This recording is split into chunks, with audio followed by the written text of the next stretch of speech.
दोस्तों, जय श्री कृष्ण। शिव पुराण रुद्र संहिता प्रथम सृष्टि खंड अध्याय 1-2-3। ऋषियों के प्रश्न के उत्तर में नारद ब्रह्म संवाद की अवतारणा करते हुए सूत जी का उन्हें नारदमोह का प्रसंग सुनाना। काम विजय के गर्व से युक्त हुए नारद का शिव, ब्रह्मा तथा विष्णु के पास जाकर अपने तप का प्रभाव बताना, जो विश्व की उत्पत्ति, स्थिति और लय आदि के एकमात्र कारण है। गौरी गिरिराज कुमारी उमा के पति हैं, तत्वज्ञ हैं, जिनकी कीर्ति का कहीं अंत नहीं है, जो माया के आश्रय होकर भी उससे अत्यंत दूर हैं तथा जिनका स्वरूप अचिंत्य है, उन विमल बोध स्वरूप भगवान शिव को मैं प्रणाम करता हूँ। मैं स्वभाव से ही उन अनादि शांत स्वरूप एकमात्र पुरुषोत्तम शिव की वंदना करता हूँ, जो अपनी माया से इस संपूर्ण विश्व की सृष्टि करके आकाश की भांति इसके भीतर और बाहर भी स्थित हैं। जैसे लोहा चुंबक से आकृष्ट होकर उसके पास ही लटका रहता है, उसी प्रकार ये सारे जगत सदा सब और जिसके आसपास ही भ्रमण करते हैं, जिन्होंने अपने से ही इस प्रपंच को रचने की विधि बताई थी, जो सबके भीतर अंतर्यामी रूप से विराजमान है तथा जिनका अपना स्वरूप अत्यंत गूढ़ है, उन भगवान शिव की मैं सादर वंदना करता हूँ। व्यास जी कहते हैं, जगत के पिता भगवान शिव, जगन्माता कल्याणमयी पार्वती तथा उनके पुत्र गणेश जी को नमस्कार करके हम इस पुराण का वर्णन करते हैं। एक समय की बात है, नैमिषारण्य में निवास करने वाले शौनक आदि सभी मुनियों ने उत्तम भक्तिभाव के साथ सूत जी से पूछा। ऋषि बोले, महाभाग सूत जी, विद्येश्वर संहिता की जो साध्य साधन खंड नाम वाली शुभ एवं उत्तम कथा है, उसे हम लोगों ने सुन लिया। उसका आदि भाग बहुत ही रमणीय है तथा वह शिव भक्तों पर भगवान शिव का वात्सल्य स्नेह प्रकट करने वाली है। विद्वन, अब आप भगवान शिव के परम उत्तम स्वरूप का वर्णन कीजिए, साथ ही शिव और पार्वती के दिव्य चरित्रों का पूर्ण रूप से श्रवण कराइए। हम पूछते हैं, निर्गुण महेश्वर लोक में सगुण रूप कैसे धारण करते हैं? हम सब लोग विचार करने पर भी शिव के तत्व को नहीं समझ पाते। सृष्टि के पहले भगवान शिव किस प्रकार अपने स्वरूप से स्थित होते हैं, फिर सृष्टि के मध्यकाल में वे भगवान किस तरह क्रीड़ा करते हुए सम्यक व्यवहार बर्ताव करते हैं, और सृष्टिकल्प का अंत होने पर वे महेश्वर देव किस रूप में स्थित रहते हैं। लोक कल्याणकारी शंकर कैसे प्रसन्न होते हैं, और प्रसन्न हुए महेश्वर अपने भक्तों तथा दूसरों को कौन सा उत्तम फल प्रदान करते हैं, यह सब हमसे कहिए। हमने सुना है कि भगवान शिव शीघ्र प्रसन्न हो जाते हैं। वे महान दयालु हैं, इसलिए अपने भक्तों का कष्ट नहीं देख सकते। ब्रह्मा, विष्णु और महेश ये तीन देवता शिव के ही अंग से उत्पन्न हुए हैं। उनके प्राकट्य की कथा तथा उनके विशेष चरित्रों का वर्णन कीजिए। प्रभु, आप उमा के आविर्भाव और विवाह की भी कथा कहिए। विशेषतः उनके गार्हस्थ्य धर्म का और अन्य लीलाओं का भी वर्णन कीजिए। निष्पाप सूत जी, हमारे प्रश्न के उत्तर में आपको ये सब तथा दूसरी बातें भी अवश्य कहनी चाहिए। सूत जी ने कहा, मुनीश्वरों, आप लोगों ने बड़ी उत्तम बात पूछी है। भगवान सदाशिव की कथा में आप लोगों की जो आंतरिक निष्ठा हुई है, इसके लिए आप धन्यवाद के पात्र हैं। ब्राह्मणों, भगवान शंकर का गुणानुवाद सात्विक, राजस और तामस तीनों ही प्रकृति के मनुष्यों को सदा आनंद प्रदान करने वाला है। पशुओं की हिंसा करने वाले निष्ठुर कसाई के सिवा दूसरा कौन पुरुष उस गुणानुवाद को सुनने से ऊब सकता है? जिनके मन में कोई तृष्णा नहीं है, ऐसे महात्मा पुरुष भगवान शिव के उन गुणों का गान करते हैं, क्योंकि वह गुणावली संसार रूपी रोग की दवा है, मन तथा कानों को प्रिय लगने वाली और संपूर्ण मनोरथों को देने वाली है।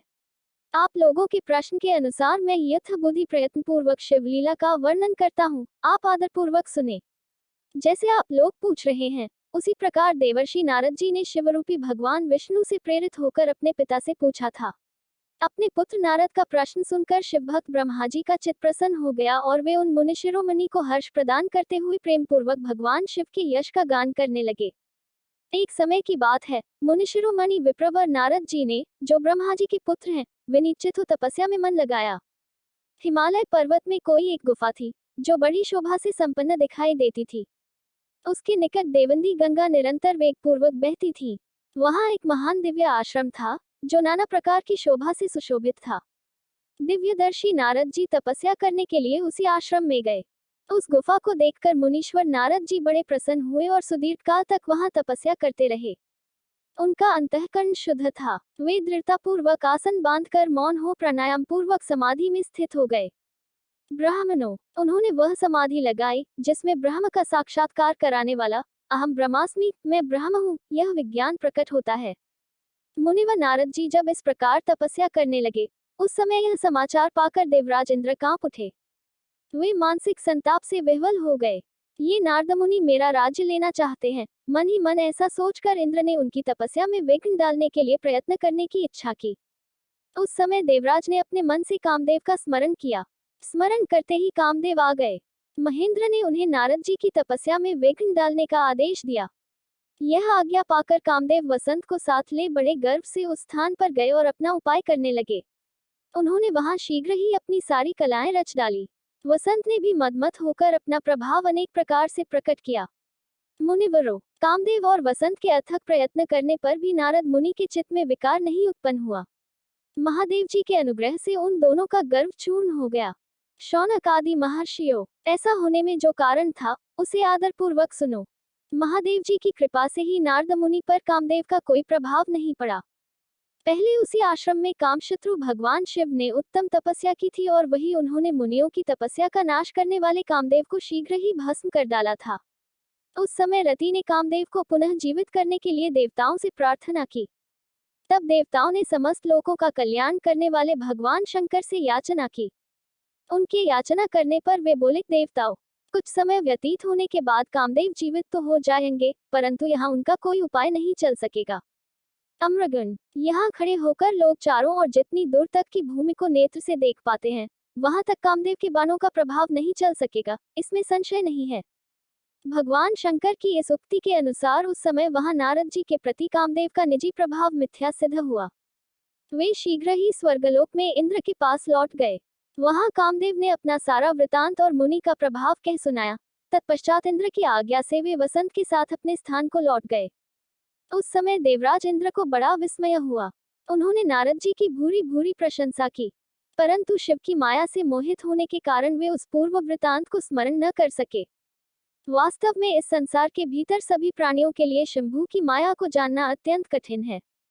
जिसने भगवान शिव के चरणों में अपने आप को समर्पित कर दिया है, उस भक्त को छोड़कर शेष सारा जगत उनकी माया से मोहित हो जाता है। नारद जी भी भगवान शंकर की कृपा से वहां चिरकाल तक तपस्या में लगे रहे।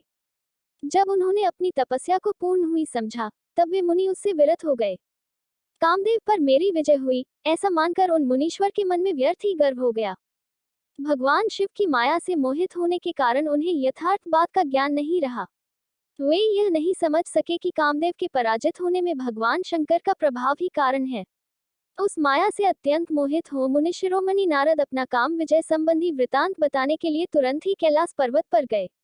उस समय वे विजय के मद से उन्मत्त हो रहे थे। वहां रुद्रदेव को नमस्कार करके गर्व से भरे हुए मुनि ने अपने आप को महात्मा मानकर तथा अपने ही प्रभाव से कामदेव पर अपनी विजय हुई समझकर उनसे सारा वृतांत कह सुनाया। वो सब सुनकर भक्तवत्सल भगवान शंकर ने नारद जी से, जो अपनी शिव की माया से मोहित होने के कारण काम विजय के यथार्थ कारण को नहीं जानते थे और अपने विवेक को भी खो बैठे थे, कहा। रुद्र बोले, तात नारद, तुम बड़े विद्वान हो, धन्यवाद के पात्र हो, परंतु मेरी यह बात ध्यान देकर सुनो। अब से फिर कभी ऐसी बात कहीं भी न कहना। विशेषतः भगवान विष्णु के सामने इसकी चर्चा कदापि न करना। तुमने मुझसे अपना जो वृतांत बताया है, उसे पूछने पर भी दूसरों के सामने न कहना। यह सिद्धि संबंधी वृतांत सर्वथा गुप्त रखने योग्य है, इसे कभी किसी पर प्रकट नहीं करना चाहिए। तुम मुझे विशेष प्रिय हो, इसीलिए अधिक जोर देकर मैं तुम्हें यह शिक्षा देता हूँ और इसे न कहने की आज्ञा देता हूँ, क्योंकि तुम भगवान विष्णु के भक्त हो और उनके भक्त होते हुए ही मेरे अत्यंत अनुगामी हो।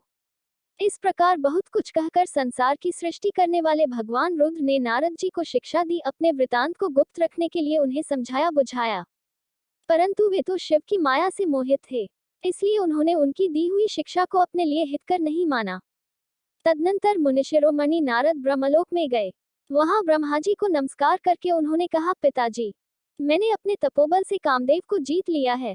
उनकी वह बात सुनकर ब्रह्मा जी ने भगवान शिव के चरणारविंदों का चिंतन किया और सारा कारण जानकर अपने पुत्र को यह सब कहने से मना किया।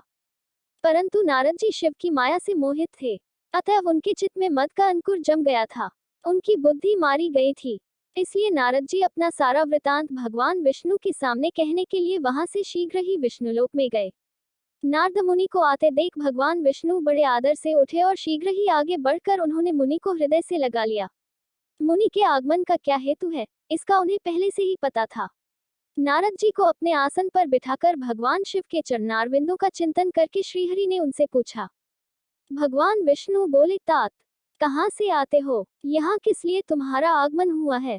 मुनिश्रेष्ठ, तुम धन्य हो, तुम्हारे शुभागमन से मैं पवित्र हो गया। भगवान विष्णु का यह वचन सुनकर गर्व से भरे हुए नारद मुनि ने मत से मोहित होकर अपना सारा वृतांत बड़े अभिमान के साथ कह सुनाया। नारद मुनि का वह अहंकार युक्त वचन सुनकर मन ही मन भगवान विष्णु ने उनकी काम विजय के यथार्थ कारण को पूर्ण रूप से जान लिया। तत्पश्चात श्री विष्णु बोले, मुनिश्रेष्ठ, तुम धन्य हो, तपस्या के तो भंडार ही हो, तुम्हारा हृदय भी बड़ा उदार है। मुने, जिसके भीतर भक्ति, ज्ञान और वैराग्य नहीं होते, उसी के मन में समस्त दुखों को देने वाले काम, मोह आदि विकार शीघ्र उत्पन्न होते हैं। तुम तो नैष्ठिक ब्रह्मचारी हो और सदा ज्ञान वैराग्य से युक्त रहते हो, फिर तुम में काम विकार कैसे आ सकता है? तुम तो जन्म से ही निर्विकार तथा शुद्ध बुद्धि वाले हो। श्रीहरि की कही हुई ऐसी बहुत सी बातें सुनकर मुनि शिरोमणि नारद जोर जोर से हंसने लगे और मन ही मन भगवान को प्रणाम करके इस प्रकार बोले। नारद जी ने कहा, स्वामिन, जब मुझ पर आपकी कृपा है, तब बेचारा कामदेव अपना क्या प्रभाव दिखा सकता है? ऐसा कहकर भगवान के चरणों में मस्तक झुकाकर इच्छानुसार विचरने वाले नारद मुनि वहां से चले गए। शिव पुराण रुद्र संहिता प्रथम सृष्टि खंड अध्याय 3। माया निर्मित नगर में शीलनिधि की कन्या पर मोहित हुए नारद जी का भगवान विष्णु से उनका रूप मांगना, भगवान का अपने रूप के साथ उन्हें वानर का समूह देना, कन्या का भगवान को वरण करना और कुपित हुए नारद का शिवगुणों को शाप देना। पिछला अध्याय अगला अध्याय। सूची कहते हैं, महर्षियों, जब नारद मुनि इच्छानुसार वहां से चले गए, तब भगवान शिव की इच्छा से माया विशारद श्रीहरि ने तत्काल अपनी माया प्रकट की। उन्होंने मुनि के मार्ग में एक विशाल नगर की रचना की, जिसका विस्तार 100 योजन था। वह अद्भुत नगर बड़ा ही मनोहर था। भगवान ने उसे अपने वैकुंठ लोक से भी अधिक रमणीय बनाया था। नाना प्रकार की वस्तुएं उस नगर की शोभा बढ़ाती थी।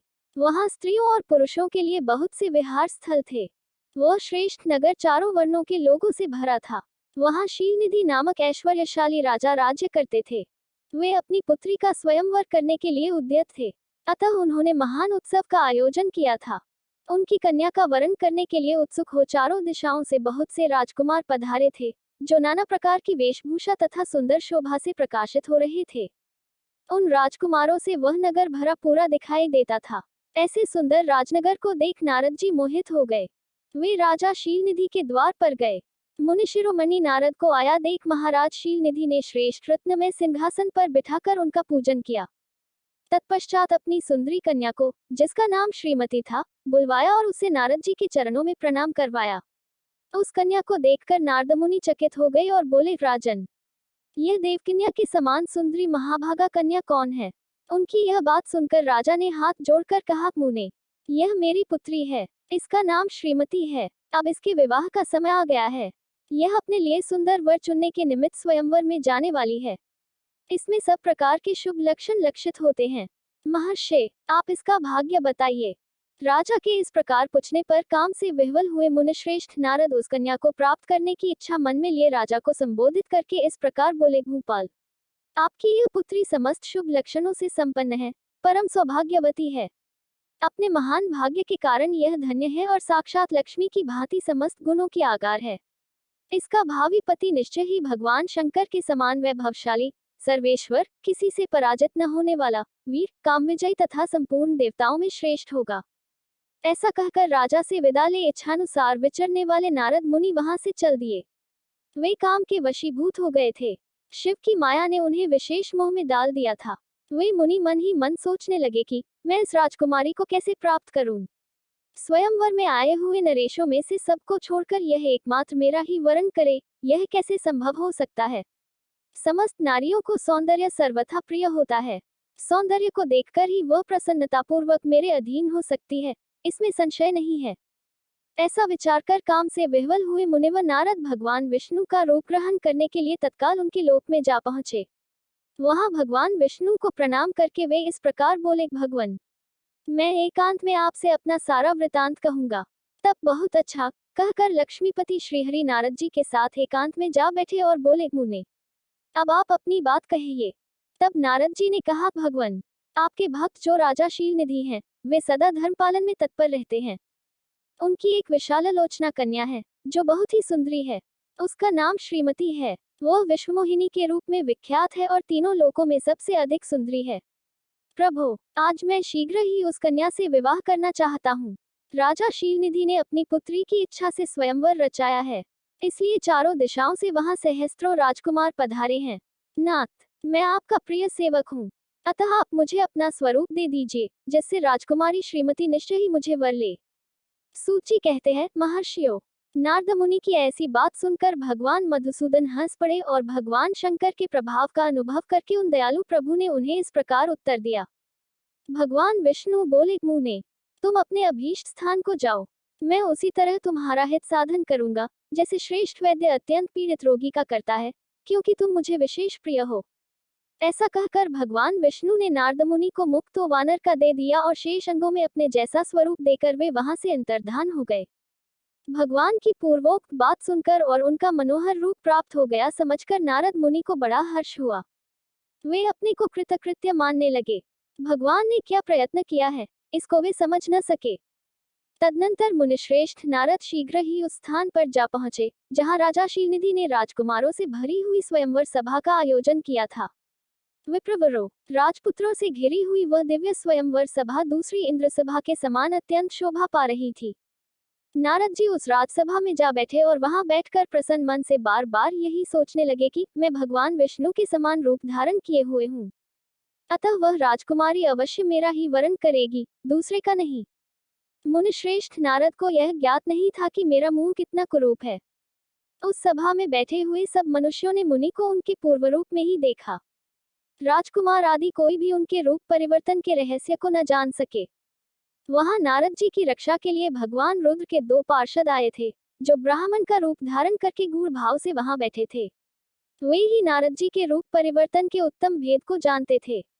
मुनि को कामावेश से मूढ़ हुआ जान वे दोनों पार्षद उनके निकट गए और आपस में बातचीत करते हुए उनकी हंसी उड़ाने लगे।